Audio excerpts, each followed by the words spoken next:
And I can't help falling in love with you. What's going on, Jerome's? A beautiful Wednesday. Birds are chirping and stuff. It's time for another Vikings news dump. So, in my haste yesterday, breaking down the ginormous pictogram of Tight End University, I skipped over Josh Oliver. He's right by the Bud Light symbol as I was going on. It's like, you know that the position group party is going to be fun when it's sponsored by a beer company. So it frustrates me to no end. You know, people call light beer just American piss water. It does what it's intended to do. It is refreshing. It is mostly water. It's like 4%.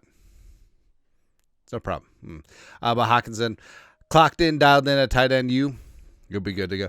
I feel it in my bones. I feel it in my bones, in my marrow, that TJ Hawkinson will have a nice little bounce back season this year. I can feel it. Also, speaking of Josh Oliver, all right, so Josh Oliver full contract details are out. Our guy Sean Borman, who does a great job breaking down the salary cap as well as breaking down contracts. So the Vikings actually pick up $5 million in cap space. So right now they have 25.7. Nice, almost nice. Million in cap space for 2025. Now they don't necessarily need to sign anyone else. They could roll it over to 2026. They have some issues there. They'll clear that up. But full details of Josh Oliver's extension per over the cap. 3 years, $23.25 million through 2028. He had 1 year remaining through 2025. 7.75 average per season. Previously was 7th. His average per year is 20th amongst tight ends. $7.7 million sign bonus, which is prorated over 5 seasons because he's got 2 void years as well. Cap hit is $4.2 million in 2025. Per game roster bonuses and blah, blah, blah, blah, blah, blah, blah. Basically, and also salary guarantees through 2027 vested, which is good to see. All right, so Josh Oliver gets taken care of, and the Vikings clear up cap space issues, which they could definitely do that with Brian O'Neill. And Brian O'Neill, Josh McDaniels have to be next, ideally. This is ideal world. Also, football, family, and fun. The three out of the 4 F's that I really like in life. But tickets are on sale now. Tickets are $10 for adults and $5 for kids under 17. So go out and get some, right? Daily practices, I don't think are up yet, but the return to football welcome back party on July 26th, Saturday, is in there. Also, the night practice is in there as well. That is on August 4th, I believe. Yeah, one of the two. Nailed it. So tickets on sale. Go get yours and get the shade. Get the shade. Figure it out. Get the shade. Hydrate. Absolutely. Next. So, all the off season, all the drama, all the this and then and that. About 8 around Rodgers. Oh, the Athletic. Oh, Rossini. Oh, here we go. Oh, Rodgers. Oh, Vikings. But in an ideal world, we won't go through that again. All right, J.J. McCarthy plays lights out like we think that he will, and then Aaron Rodgers just rides off into the sunset. Should be nice. But Schefter, a Steelers quarterback, Aaron Rodgers told the Pat McAfee show that he's pretty sure this is it, the last season of his NFL career. Rodgers said it is why he signed a 1-year deal in Pittsburgh. Well, they didn't offer more. Not saying, I'm just saying. But what's really frustrating here is that you just know for a fact that J.J. McCarthy wins comeback player of the year. Vikings win the division. Vikings win the Super Bowl. J.J. McCarthy, Super Bowl MVP. Offseason, it'll be like, oh, Rodgers. Oh, the prophecy fulfilled with a detour in Pittsburgh. Or something like that. Oh, Rossini. Oh, Vikings fans need to come to terms that Rodgers will be the quarterback. I don't know why she's Cartman. I don't know why Diana Rossini is Cartman, but it's all right. It's all right. Also, all right, something that might be wrong is punter Ryan Wright. Now, they do have the international pathway player Oscar Chapman, so maybe he can develop in training camp, but I don't know. Ryan Wright, like, he was the right stuff as a 2022 UDFA, one of the only redeeming qualities of the 2022 class. It's kind of funny, but Ryan Wright just has been wrong as of late. And it's been, elaborated on by Alec Lewis of The Athletic. Talking about we're talking about punters, man. Nothing from the spring says the Vikings are desperate to move on from Ryan Wright. They re-signed him. They appreciate his holding ability. Wow.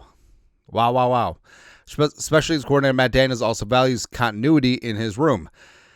Undrafted free agent Oscar Chapman should receive plenty of opportunities during training camp because of this remains one obvious weak point on the roster.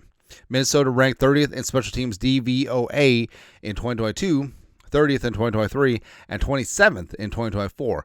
Now, kicker Greg the Leg, didn't help the cause. Neither had the Vikings lackluster returners, but Wright's inconsistency factors heavily in these metrics.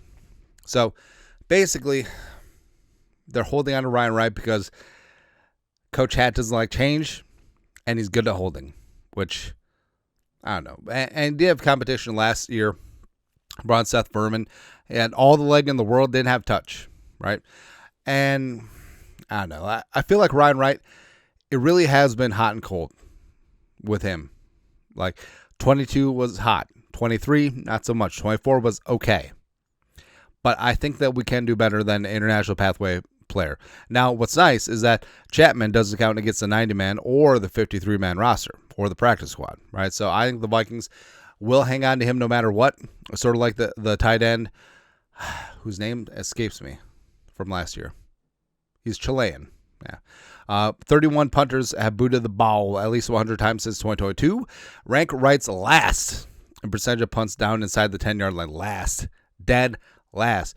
He hovers near the middle of the pack in most other statistics. Maybe the Vikings prefer the known versus unknown at this spot, but is one of those sneaky positions that could bite them in meaningful games deep into the winter. Well, we don't plan on punting.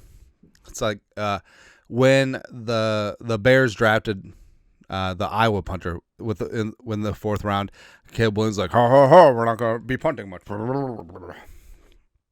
Nonsense. But it could be a sneaky spot where the Vikings need to improve. And right, got to have a good training camp.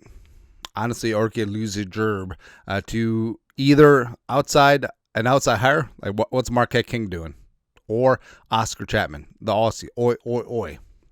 Speaking of Wrights, Deshaun Wright is working out with his cousin, Mekhi Blackman. Now, they were actually on the Vikings together, well, technically, last year, where Blackman had the torn ACL, and Deshaun Wright came over from the trade with the Cowboys for Andrew Booth Jr., and it's kind of nice. But now Deshaun Wright is on the Bears, and I hate him. Nah, just kidding. But Blackman has looked good in OTAs. He was a full go, and looks to come back from the ACL, return to the scene of the crime in training camp, 90-man rooster, and potentially could be in the top 3 rotation for corners. So glad to see him putting in that work in the lab with a pen and a pad trying to get this damn label off. It's good. It's good, man. Also good. So the Vikings social team has been fantastic. And their question this week was, what was your favorite show growing up? A lot of the answers dated me.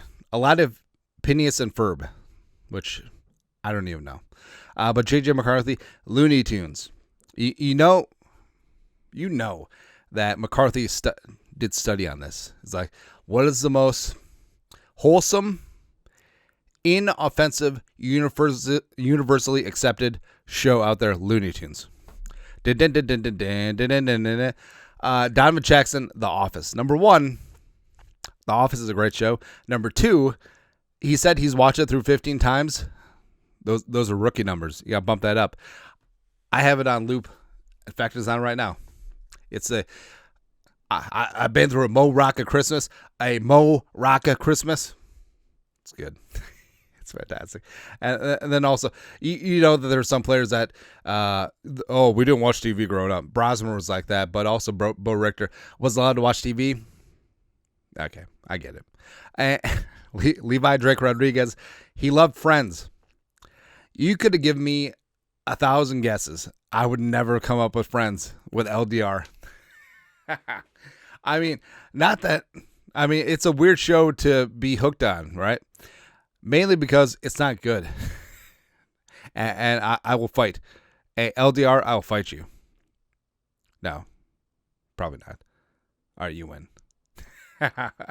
I'm just. But what shows that I grew up watching? Probably Fresh Prince of Bel-Air and Mighty Morphin Power Rangers. Now, it was great, the setup that we had, because Mighty Morphin Power Rangers would be on right before I had to go to school. So I'd watch the first half of the episode, and then they'd replay the same episode later in the afternoon. So I'd watch the second half when I got home from school. It's perfect. It's a perfect setup. Also, Mighty Max is a great show. Gargoyles, Darkwing Duck. Come on, son. That's right. Anyways, that also makes me feel old that players were raised on Friends and The Office. That's all. Anyways, your thoughts are our thoughts. Vikings news is up for this beautiful, glorious Wednesday. You guys are the best. You know what to do. Skol, production value.